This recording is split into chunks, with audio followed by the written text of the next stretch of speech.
Let's get some analysis now of the Russian military operation so far and the questions they pose for the UK and NATO. Joining me now is Sir Chris Deverell, former commander of the UK's Joint Forces Command. Good morning, General. You've commanded an armoured brigade. What's your assessment of the success or otherwise of Mr. Putin's invasion plan to date? Well, good morning, Trevor. It's great to be with you on this sunny Sunday morning, but I think these are dark days for Europe. I think it's a bit early to draw conclusions about the success or otherwise of the Russian campaign. We're actually only 4 days into the conflict. I think it's possible that the Russians have some logistic issues, and it is likely that the Ukrainians are fighting back hard. But I also think that at some point, it's likely that the Russians will take control of Kyiv, though not without a fight. Do you think that the machine seems to have stalled? Do you think that's just purely to do with Ukrainian resistance, or are there other factors, supply lines and all of that kind of thing? Yeah, I'm sure all of that bears on what's happening. It's also Russian doctrine to develop overwhelming force on specific axes of advance rather than to advance on a wide front. If they can take control of cities through special force attacks, they will do so. But otherwise, I would expect them to avoid trying to take cities until they have significant numbers available, because street fighting consumes large numbers of troops. Well, indeed, and that would be the big prize, wouldn't it? Kyiv or Kharkiv. How bloody is that likely to get? Well, I think that it's hard to say because it will, in the end, depend upon how hard the Ukrainians fight. I think they've given every indication they intend to fight hard, so I think it could be very bloody. I don't think it's easy to invest a city and take a city where the defenders are determined in their opposition without a lot of bloodshed. And I think, the evidence is that Putin's life depends upon making Ukraine into a client state, so he's all in. So at the end of the day, I don't think he's going to restrict his use of weaponry or tactics to achieve his aim. You think that if he encounters greater resistance, that actually what he'll do is step up the firepower? It's, I think, what some people call the cornered rat problem. Yeah, I think we do have to bear in mind that a cornered rat is very dangerous. So we need to be thoughtful about backing Putin into a desperate corner. But on the other hand, I also think that he's a playground bully, and playground bullies ultimately only understand hard power. So I think we have to be extremely determined in our language and our deployments, as far as NATO is concerned, that we will not tolerate any extension of this campaign beyond the Ukraine, and that we will support the Ukrainian armed forces in their fight against Russia. Do you think there is more that we could do to achieve that end, or to give them support? I think that the difficulty, obviously, is that if we give them direct military support, then pretty quickly we are at war with Russia. And I do think that we need to avoid that.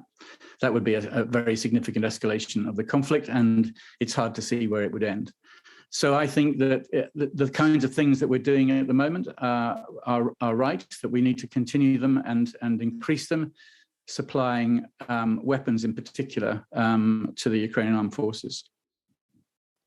Liz Truss spoke this morning with me about the length that this conflict might go on. She's obviously contemplating years, actually. Ukraine is a big place. It's ground area 4 times the size of England. Gaining control of cities might be one thing, but holding the country is another.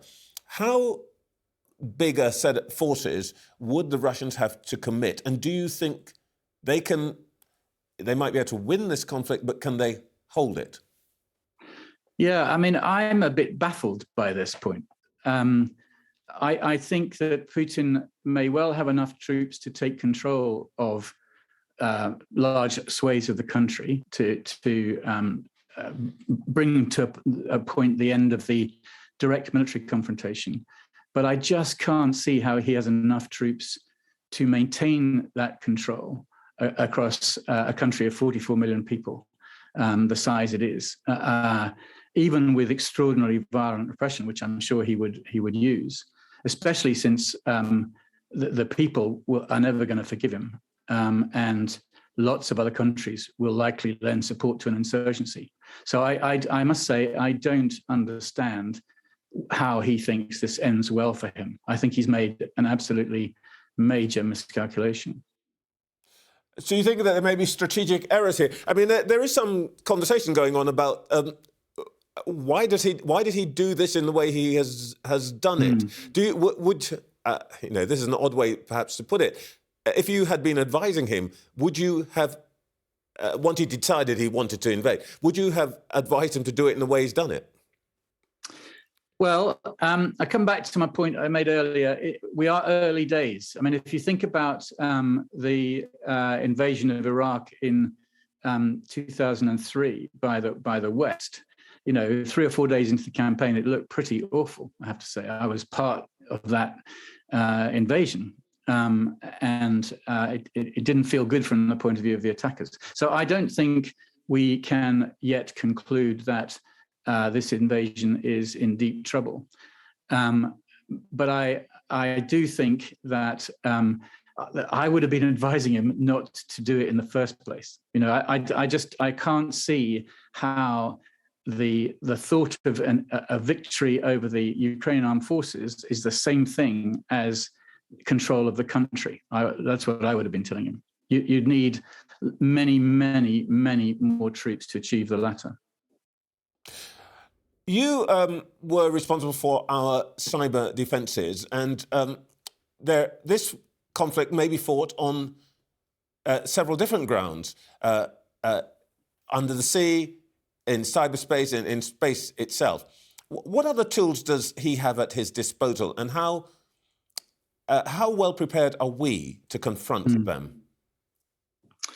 So I think we should remember that Russia or its proxies have been attacking Ukraine with cyber for many years. They took down, for example, the Ukrainian power grid in 2015 and the famous NotPetya malware attack in 2017, which was disguised as ransomware, but intended to destroy data on affected machines, had a massive impact. And since in the last month and increasingly the last few days, there have been attacks on Ukrainian government websites and on banks and other government departments, so-called wiper attacks where data is destroyed, or denial of service attacks where websites are closed down. So that is not a new tactic for Putin, and he will continue to do it. He doesn't need necessarily to intend to do the same to us for this to cause us harm. I mean, taking the example of the NotPetya attack, which I mentioned a moment ago, when that happened, it was targeted at Ukraine, but it had a massive effect globally. It leaked out of Ukraine, and some estimates put the total global cost at $10 billion. So the use of cyber could spread outside Ukraine, arguably more easily than armed conflict. As to whether we are better protected, and I think we definitely are. So the NotPetya attack in particular, I think, was a wake-up call for the UK, and we now have an excellent national cybersecurity centre which is leading the defence of UK systems, and we also now have a national cyber force which is capable of offensive action in cyberspace. Should we be attacked? So I think we're much better off than we were, and I do think we ought to keep the cyber risk in perspective as well. You hear a lot of people talking about mass cyber attacks. I don't think that's how cyber really happens. It's much more likely to cause us inconvenience and cost than it is to kill lots of people. In the end, General Chris, do you think that we need to be more worried about, if you like, conventional assault in Ukraine and the potential for that to spread into the Baltic states or NATO countries, or these unconventional attacks, you say cyber, or maybe the cutting of undersea cables, which we've seen? Yeah, I mean, and also, Putin is capable of attacking our satellites in space. He's capable of causing or trying to escalate a massive refugee crisis. I mean, there are all kinds of non-direct military ways he could seek to expand the crisis. But I think it is worth us thinking very thoughtfully about his ability to expand it with direct military action. I imagine, my assumption is that he doesn't want a direct military confrontation with NATO, but I don't think we can be certain of that. There is a risk that he might, for example, be seeking to establish a land bridge through either Lithuania or Poland to the Russian enclave on the Baltic, Kaliningrad, or he could be trying to do worse than that. And I mean, there is some evidence that considerable amounts of the Russian force have not yet entered Ukraine. Why not? Maybe for logistic reasons, but maybe also because he has purposes in mind beyond the defeat of Ukrainian armed forces. So I think it's really important that NATO continues to shout about its Article 5 commitment, and that it continues to develop its defense plans, as it has done recently with the activation of the NATO response force, which is something that's not happened before in history and which many people thought would never happen. So that is, I think, the kind of thing we need to be doing, because we cannot be certain that he doesn't intend to go militarily beyond Ukraine. I think we can be pretty certain he intends to have an effect beyond Ukraine, but he might even be intending to go militarily beyond it. General Sir Chris Deverell, thank you very much indeed. My pleasure. Thank you very much, Trevor.